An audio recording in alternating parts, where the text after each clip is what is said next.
Tuck Everlasting by Natalie Babbitt. Chapter 3. At noon of that same day in the first week of August, Winnie Foster sat on the bristly grass just inside the fence and said to the large toad who was squatting a few yards away across the road, "I will, though, you'll see, maybe even first thing tomorrow, while everyone's still asleep." It was hard to know whether the toad was listening or not.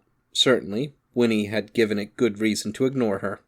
She had come out to the fence, very cross, very near the boiling point on a day that was itself near to boiling, and had noticed the toad at once. It was the only living thing in sight except for a stationary cloud of hysterical gnats suspended in the heat above the road. Winnie had found some pebbles at the base of the fence and, for the lack of any other way to show how she felt, had flung one at the toad. It missed altogether, as she'd fully intended it should, but she made a game of it anyway, tossing pebbles at such an angle that they passed through the gnat cloud on their way to the toad. The gnats were too frantic to notice these intrusions, however, and since every pebble missed its final mark, the toad continued to squat and grimace without so much as a twitch. Possibly it felt resentful, or perhaps it was only asleep. In either case, it gave her not a glance when at last she ran out of pebbles and sat down to tell it her troubles. "Look here, Toad," she said, thrusting her arms through the bars of the fence and plucking at the weeds on the other side. "I don't think I can stand it much longer." At this moment, a window at the front of the cottage was flung open, and a thin voice, her grandmother's, piped, "Winifred, don't sit on that dirty grass. You'll stain your boots and stockings." And another firmer voice, her mother's, added, "Come in, Winnie, right away. You'll get heat stroke out there on a day like this. And your lunch is ready." "See," said Winnie to the toad, "that's just what I mean. It's like that every minute. If I had a sister or a brother, there'd be someone else for them to watch. But as it is, there's only me. I'm tired of being looked at all the time. I want to be by myself for a change."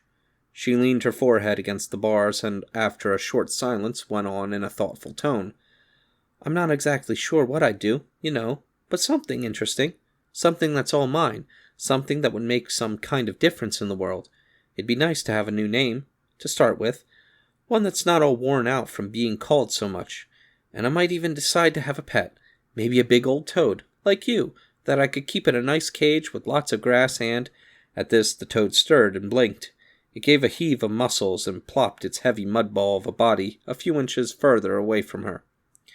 "I suppose you're right," said Winnie. "Then you'd be just the way I am now. Why should you have to be cooped up in a cage, too? It'd be better if I could be like you, out in the open and making up my own mind. Do you know they've hardly ever let me out of this yard all by myself? I'll never be able to do anything important if I stay here like this. I expect I'd better run away."